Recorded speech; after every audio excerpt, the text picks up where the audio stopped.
কিছু গল্প শুরু হয় একেবারে অচেনা দুজন মানুষ দিয়ে। 2018 সরস্বতী পুজোর দিন ভিড়ের মাঝে দেখা হয়েছিল দেবজ্যোতির সঙ্গে সঞ্চিতার।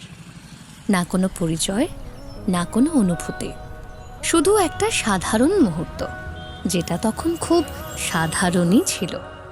তারপর গল্পটা যেন হারিয়ে গেল সময়ের ভিড়ে। না কোনো কথা, না কোনো যোগাযোগ। কখনো কখনো গল্প থেমে যায় না, শুধু সঠিক সময়ের জন্য অপেক্ষা করে। 2019 ঠিক 1 বছর পর রথের মেলায় আবারও দেখা। এইবারে চোখ দুটো আর অচেনা রইল না, একটা ছোট্ট মেসেজে পাল্টে গেল সবকিছু।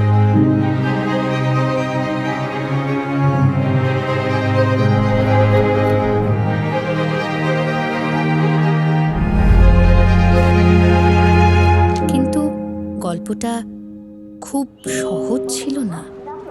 শুরু হতেই এলো দূরত্ব।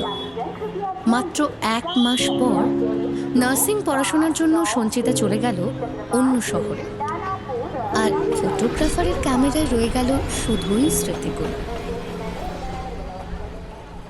দুটো আলাদা শহর, দুটো আলাদা জীবন, আর মাঝে শুধুই অপেক্ষা।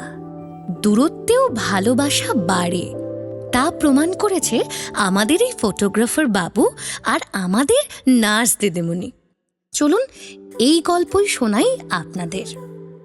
3 বছর পর অবশেষে তারা আবারও একই শহরে, নিজেদের সেই চেনা গলি, সেই চেনা ঠিকানায়। তোমার জন্য একটা বিকেল আর এক মুঠো রোদ, মন ভালো করা একটা গান আর একটু আদর। তোমার জন্য নীলখামে প্রেম প্রেম কবিতা, দমকা হাওয়ায় হাতে হাত আর একা পথ চলা।